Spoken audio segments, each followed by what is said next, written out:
Split Tube Media and the Cinesthesia podcast present a special daily October podcast. Hell to the king.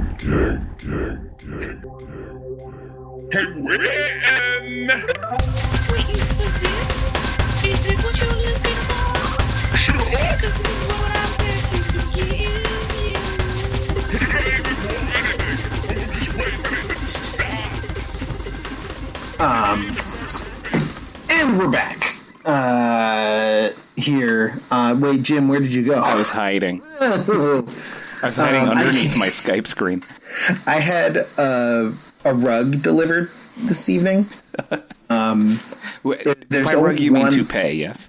Yes, Yeah. I had a rug for toupee specifically for the genital area. Oh, yeah, okay. So A good old Merc. Yeah. No, I had a carpet delivered from a carpet cleaning Okay. service. I say service, but I think it's just a guy. Yeah. Most services are. Really hard to find a carpet cleaning service that will pick up and deliver your rug. Mm-hmm. So they want to clean it in place. Yeah. And that makes sense, except when you have a small child running around, you don't want them interacting with cleaning chemicals. Sure. So I found this dude who has done this for me before. And I tried to find another one because he's a nut job. Okay. And very difficult to coordinate with. Yeah. But everybody I emailed was like, we don't do that anymore. So he's maybe the last one standing. Okay. So I had him pick up a carpet like months ago, and he just delivered it today. After me emailing him, I emailed him last week, and he holds on to it until I contact him, and then he's like, "Oh, it should be ready next week," which makes me feel like he hasn't cleaned it yet. Yeah. Contact him, Yeah. and then he cleans it. But then he just texted me in the middle of the day when I was preparing for class today. Said, "Your rug is clean. Can I drop it tonight?" And I was like, "Well, I'm not going to be home until 7." And he goes, "See you after 7." I said, "Okay, sounds good." And then, just to give you an indication of this kind of guy, a couple minutes later, he texts me and says, "I had to put your rug in my other van because it was too big to fit in the van with the equipment. So I put it in the empty van." I was like, I just texted back, "Good thing you had a second van." Because I don't know what am I supposed to say to that. I don't know why you're sharing that information with me. Yeah. Is he going for friendship? Doesn't matter to me at all. Yeah. Where you're like, will this other van also make it to my house? Great. Okay. But he's just very, like, his energy, he has the weirdest energy of anybody I've ever met. He's like, just insists on carrying the rugs by himself over his shoulder. Well, so you know he can do it. Yeah, well, he makes a big point of, like, how hard it is for him and how nobody else could do that. He was dropping the rug off, and my landlord came out and was like, "I have a winch, like, attached to the house. We can just tie it and lift it up with a winch." And he had the rug on his shoulder, and he was like, "No, it won't work. It won't work. It won't work." I was like, "I know. I mean, we've moved a lot of things. That's how we got our couch upstairs. We can do all kinds of things with this. You just tie the winch." He's like, "No, just move. Just keep going. Keep going. Come on." So it's like, all right, I'll keep going. So then I let him, like, carry the rug up 3 flights of stairs, like 3 stories to the top, the 3rd floor. And he's like, "Where's it going? Oh, where's it going?" And put it in the middle here because I got to move things around because I wasn't expecting it today because you texted me in the middle of the day. Yeah, because you'd been home for 8 minutes. And then he just drops it and starts pacing around my apartment. I'm like, "Do you need some water or something?" He's like, "No, I just got to walk it off." Wow.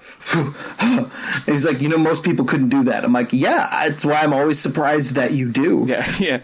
You're like, most people would take the option of, like, a winch.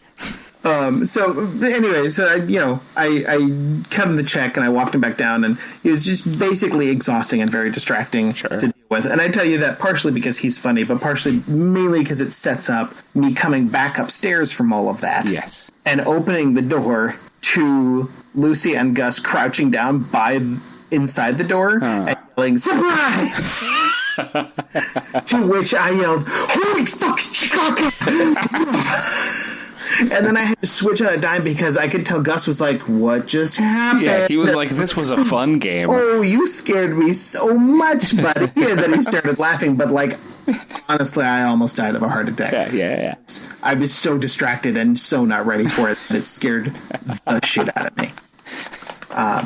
So, happy Halloween-tober. That's my scary story for today. That's like a Stephen King story, Jason. It's like this man who's distracted, and then his child scares him, and it's his weakness that makes him have a heart attack, and then the rug his guy wife suffers. Would absolutely fit into like Stephen King Maine town quirkiness. Oh, like sure. He's that kind of guy. Yeah. They're like, I think he lives in New Hampshire, so he's almost there anyway. Oh, sure. Yeah, it's the same. Yeah. New Hampshire's just like grimier Maine. Yeah. And every time it's like Texas he does anything for me, he I get all of these monologues about like his trucks. Sure. And his vans. Yeah. It's like, all right, yeah, you have things you can. He's definitely is that why Stephen King character already. He texted you so you would know he had more vans than one? I guess no. Well, he definitely tonight was talking about. It's like, here's my van. It's not like the tall one. You saw the tall one last time. I had the tall one, right? It's like, yeah, it seems better to stand up. He's like, yeah, I got to get a tall one. I got a new one from this one. This one's the old one. I'm getting a new one, but it had a scratch, so I had to go in the shop. And then I'm gonna get it, and it's not new. It's 2017, but it's a new one. I'm like, okay, man. Thanks for the rug. But here we are. Here we are. Here he is. King. Here we be. This is here be us. We hit double digits, baby. Daytona. It's Daytona Beach. We broke into double D's. Double digits. I feel like we're getting more and more unhinged as we go along. I can't wait until day 100. Wait, what? Yeah. This is what we're doing forever, right? Oh God. Oh no. That's the O. Henry Stephen King twist. Yeah. It's the Twilight Zone version. Yeah. Of our podcast. You agreed to do this forever. Ever. You do this until Stephen King dies. Dies. That was your echo. That was and we know a bonus for people who can't tell us apart. Yeah.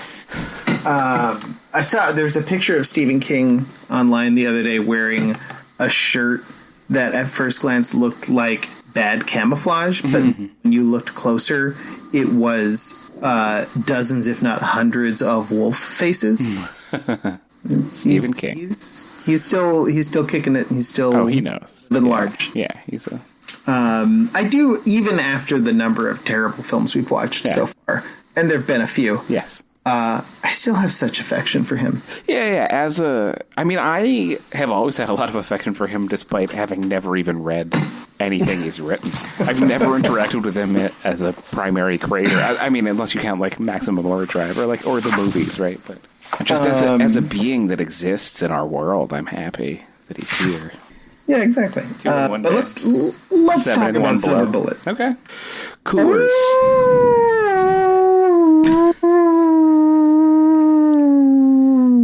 Jason, did you hear that? Well, Jason, there's a werewolf. A weird wolf? A weird wolf.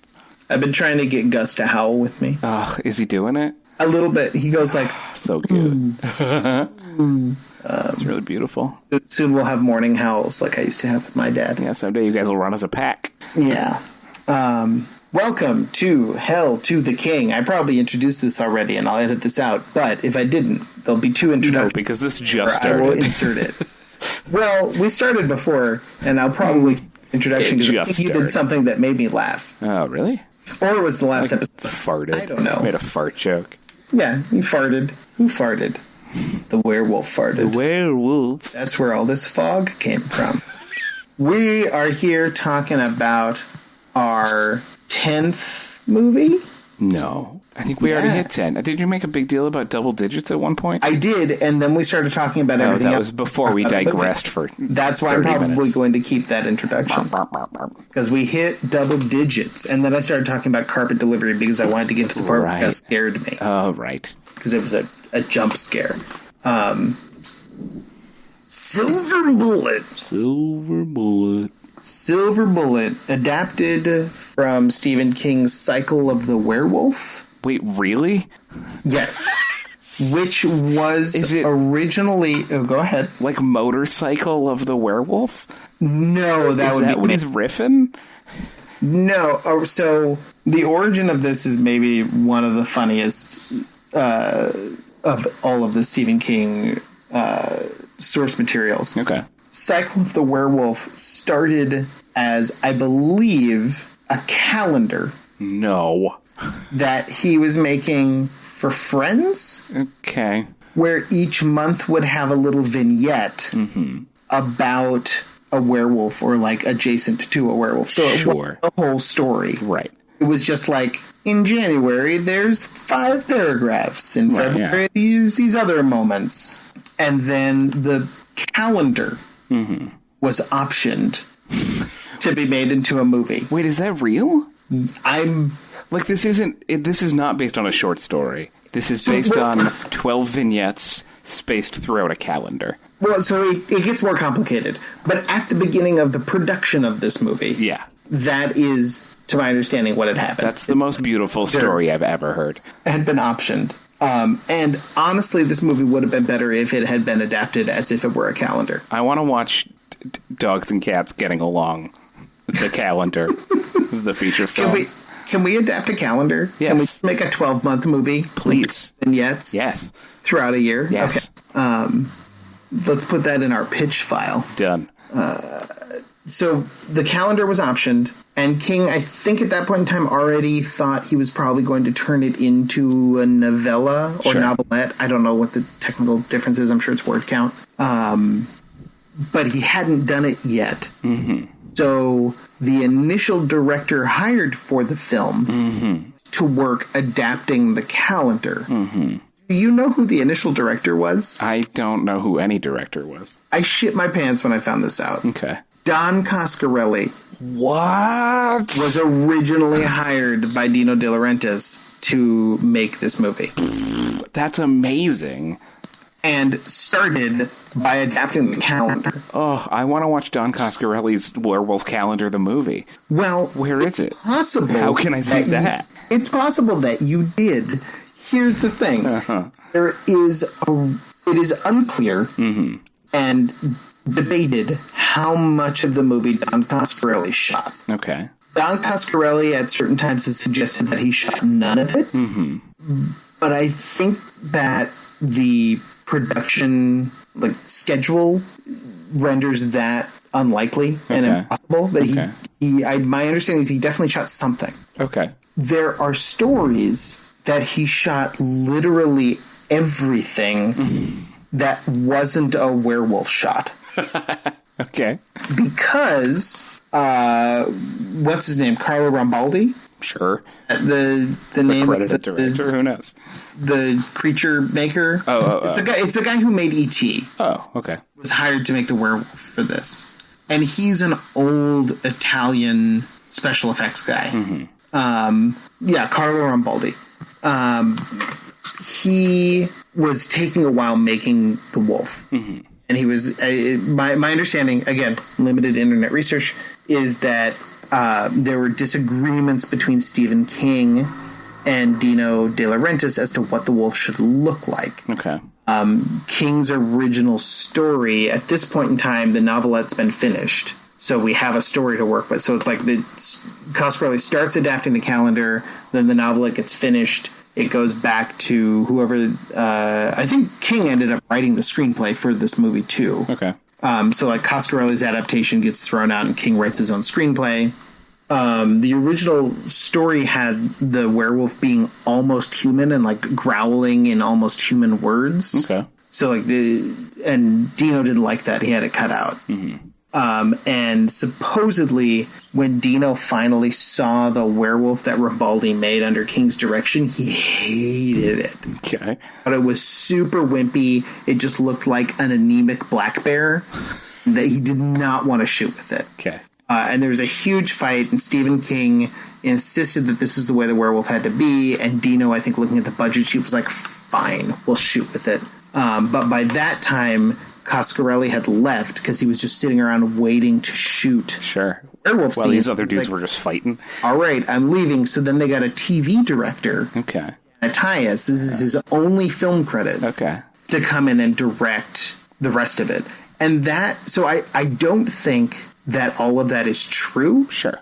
I'm sure there are other things that Coscarelli left unshot, but what I would believe is that Coscarelli shot a bunch of it. Sure. And then they hired a TV director, which makes sense because a TV director, if you're a TV director, your job is to come onto a set and learn someone else's aesthetic. And finish it out.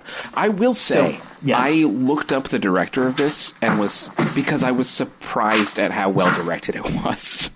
I thought all of the artistic choices were really good. I thought all of the acting was really good. All of the things. I was like, oh, this is a well-directed film. Who is this guy? And I looked him up and I was like, oh, he just does TV. Weird. Yeah. So that makes sense. I'm guessing a lot of it is Don Coscarelli. Coscarelli started it and did enough of a portion that when that guy came on, he was like, cool, we will continue doing this. Yeah. There's no way to know for sure. There's competing stories. Of course. As with anything. I could, get a grant to go break open all of their shooting schedule logs and go through it. You could probably figure it out. But you should just ask Busey. Do an oral history. You should make an oral history. Jason, whatever Jason, for any listeners, is finishing his PhD. You should abandon your what do you call that thing? Documentation? Syllabation? My docudrama? Yeah. No, what's the thing that you write when you're making a dissertation? Yeah, you should abandon your dissertation and instead do an oral history of Silver Bullet. I will say that if you want the objective, unvarnished, well-remembered truth of an event, Gary Busey's the man you ask. 100%. I trust his brain and his recantation. This was the movie that I think kind of made...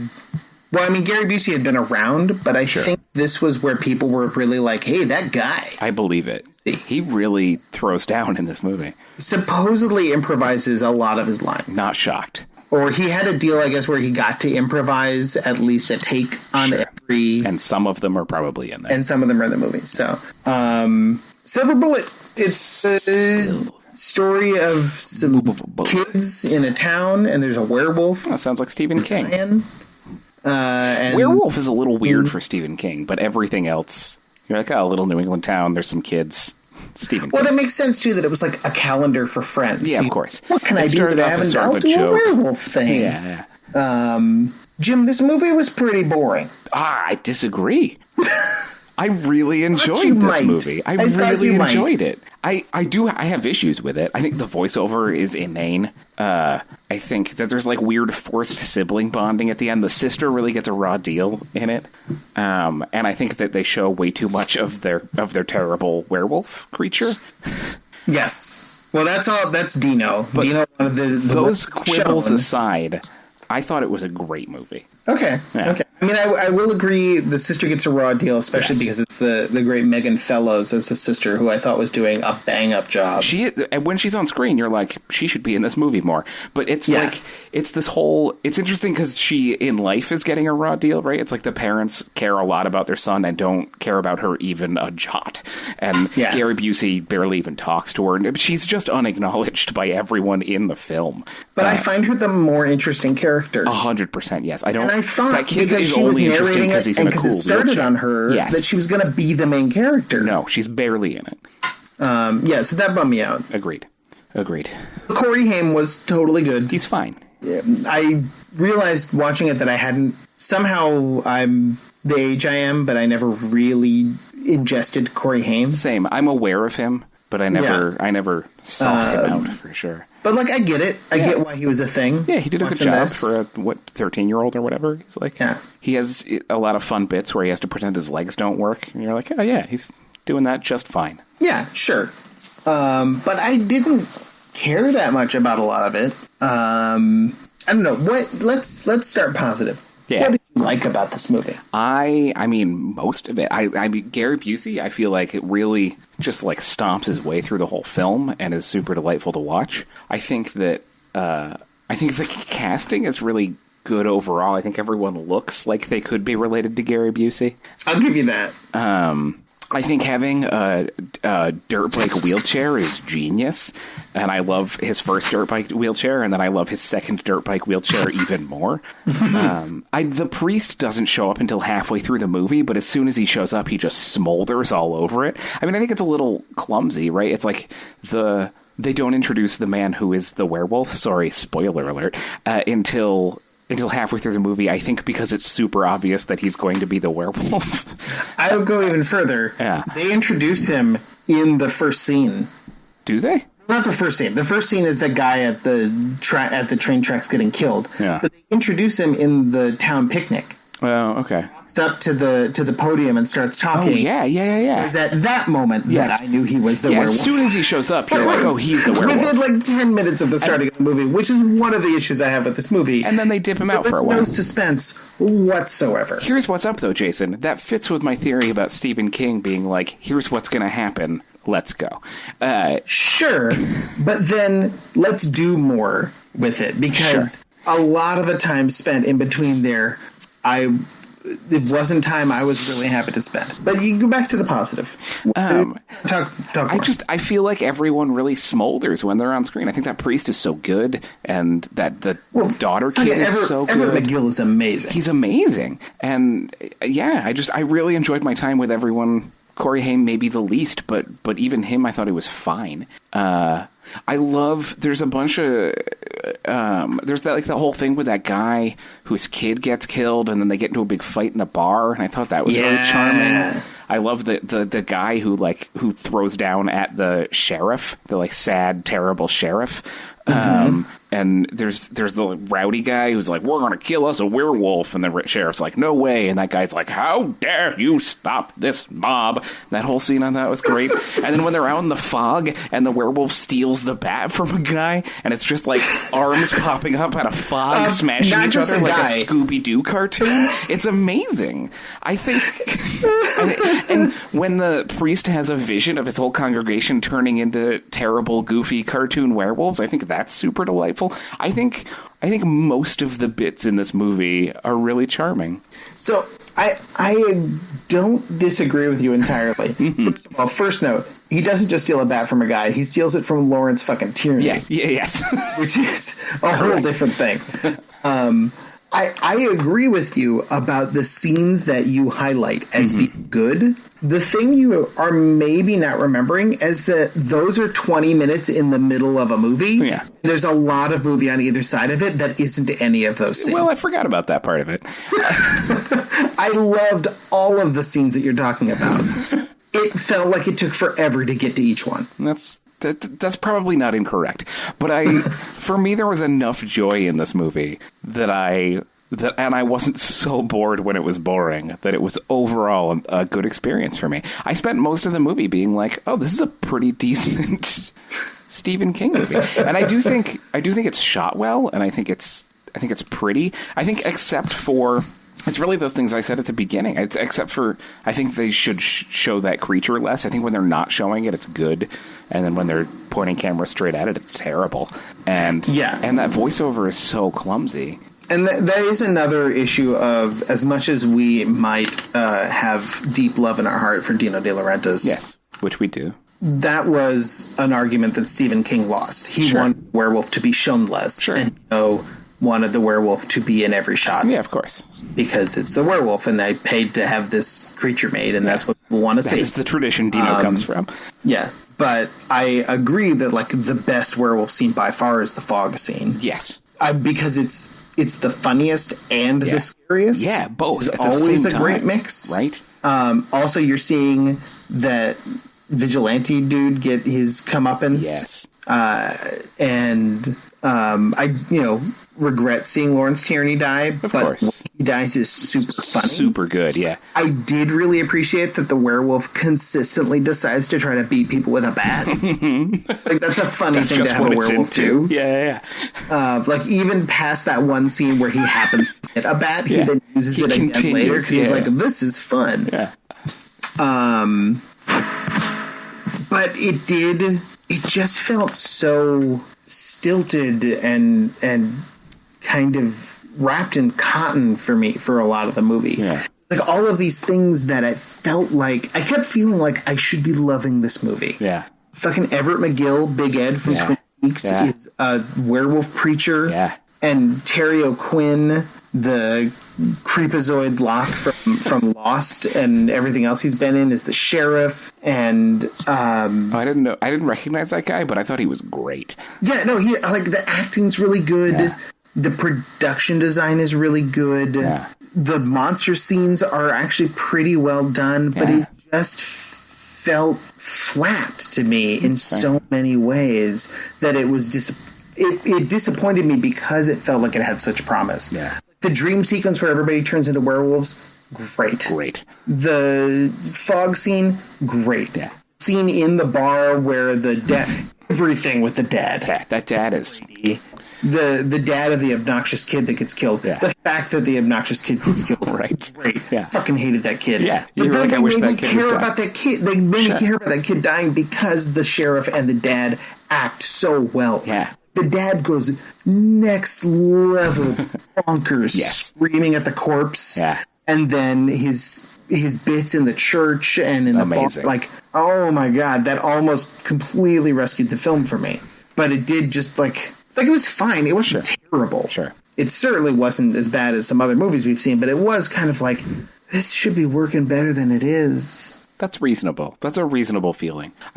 This feels like the separation between us is that I was having a more joyful time when I going into it. You know what I mean? It feels like it's just your tone when you hit play is how you're going to proceed, right? Yeah, because I feel like if we'd watched it together, for I me, would the have joyful moments were enough to carry me through the terrible, boring moments, and for you, they weren't. And I'm sure on a different day, if I watched it again, I would feel the same way. You know, I would say the ultimate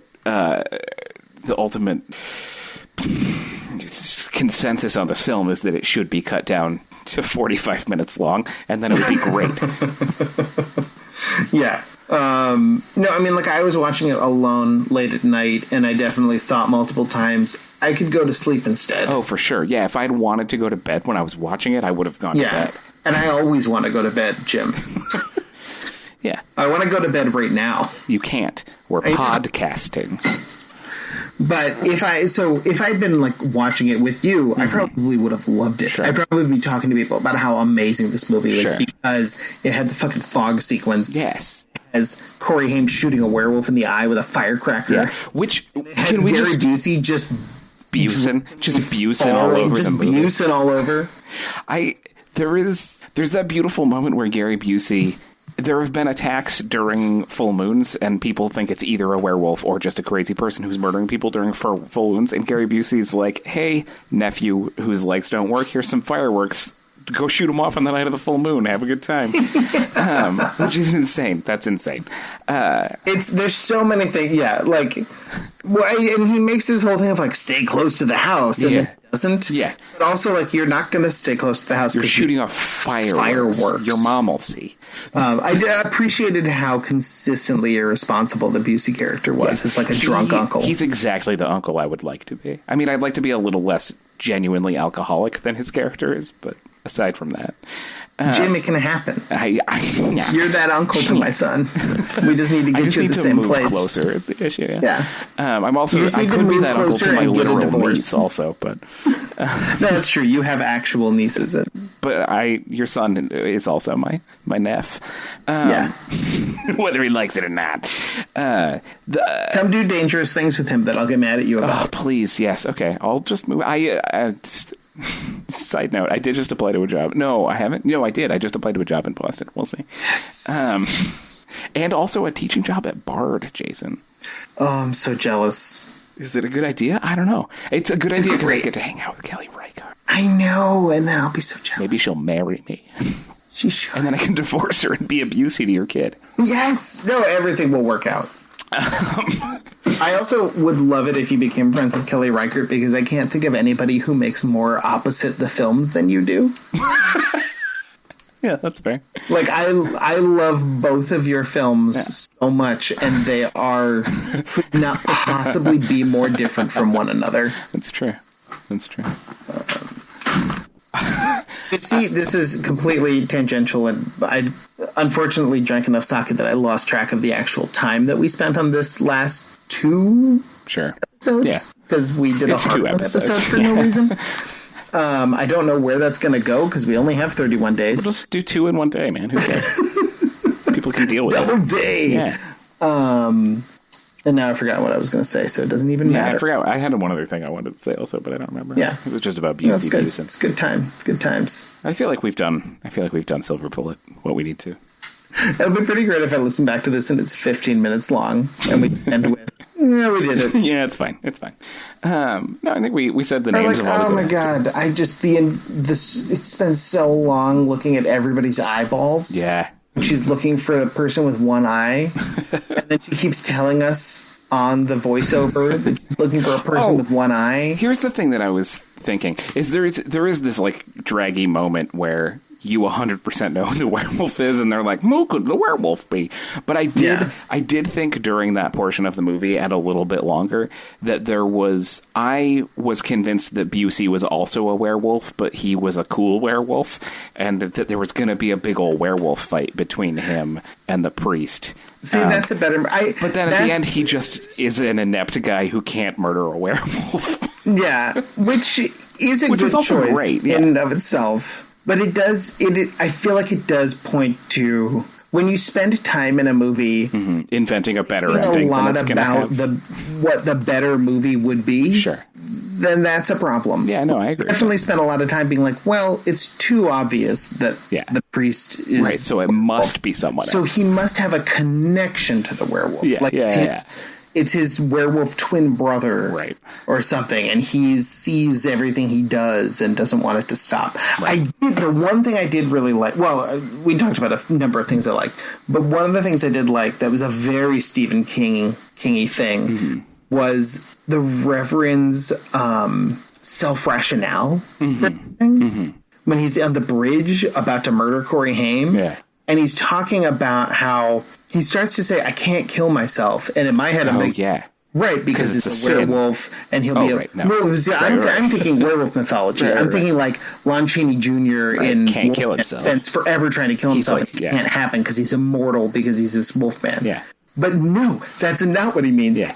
I can't kill myself because I'm a priest. Yeah. And he says, And I would go to hell. That's the worst sin. Yeah. So instead, I Super have to Stephen murder King. people as an animal and trust that that's what God wants. Yeah. Fucking love that mindset. I love that rationale. Yeah. That's a beautiful aspect of that character. Yes. And so Stephen King.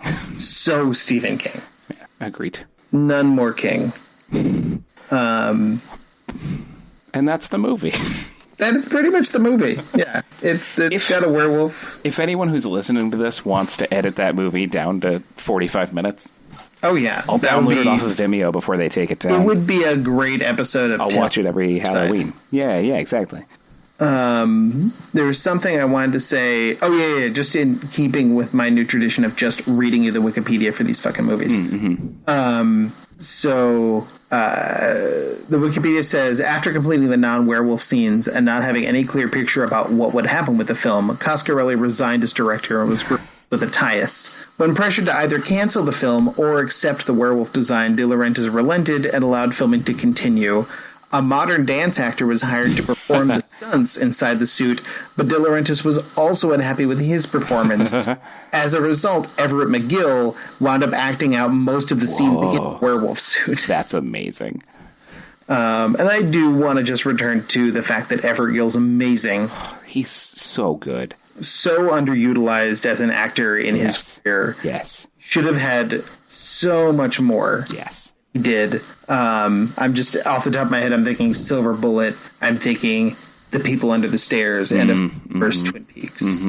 But there should have been so much more. Yeah, he's solid gold in all of those. Yeah, he's beautiful.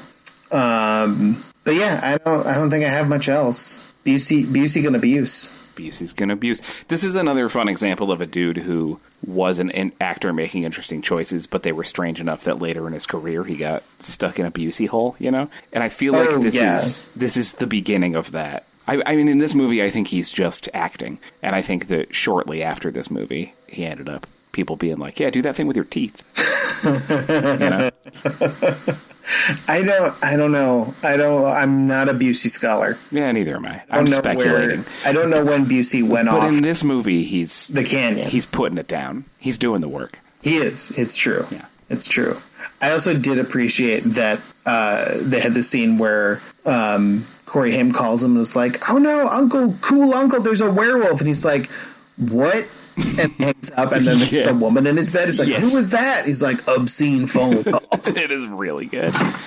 There's a lot of good choices in this movie, and then there's a lot of places where choices needed to be made, and I think there was a problem of there not being one director. There not being a director, yeah. Yeah.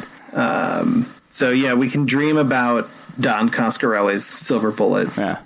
And we can imagine which of the scenes we saw were his. Yeah, we can just decide. Yeah. The good ones.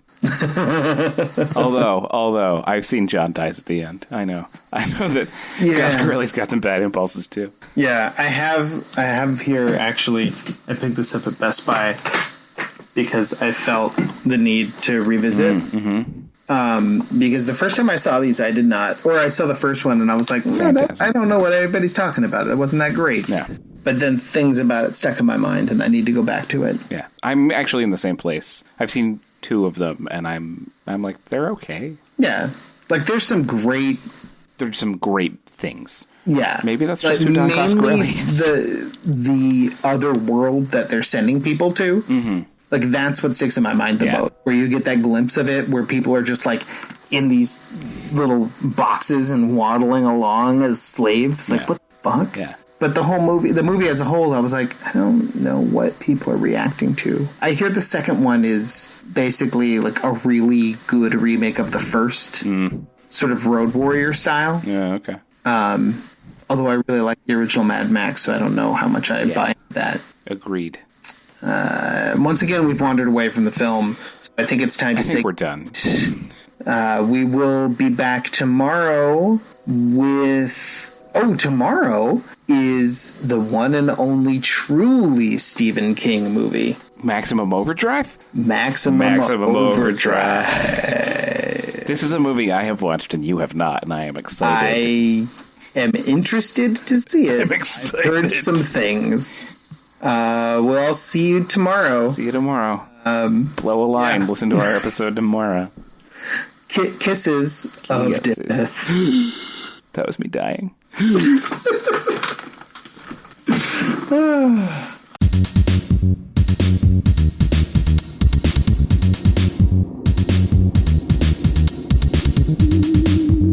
Hell to the King is a special presentation of the Cinesthesia podcast, produced by Iguana Donald Studios, and distributed by Split Tooth Media. Music by Loyalty Freak and Grungly Jim. Hell to the King is recorded 20,000 leagues under the sea and 20 million miles to Earth. It's both. Both at once. Don't question me.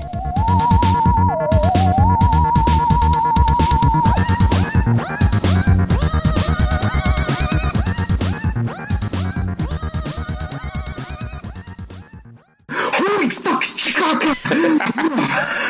Oh, you scared me so much, buddy. Cinesthesia.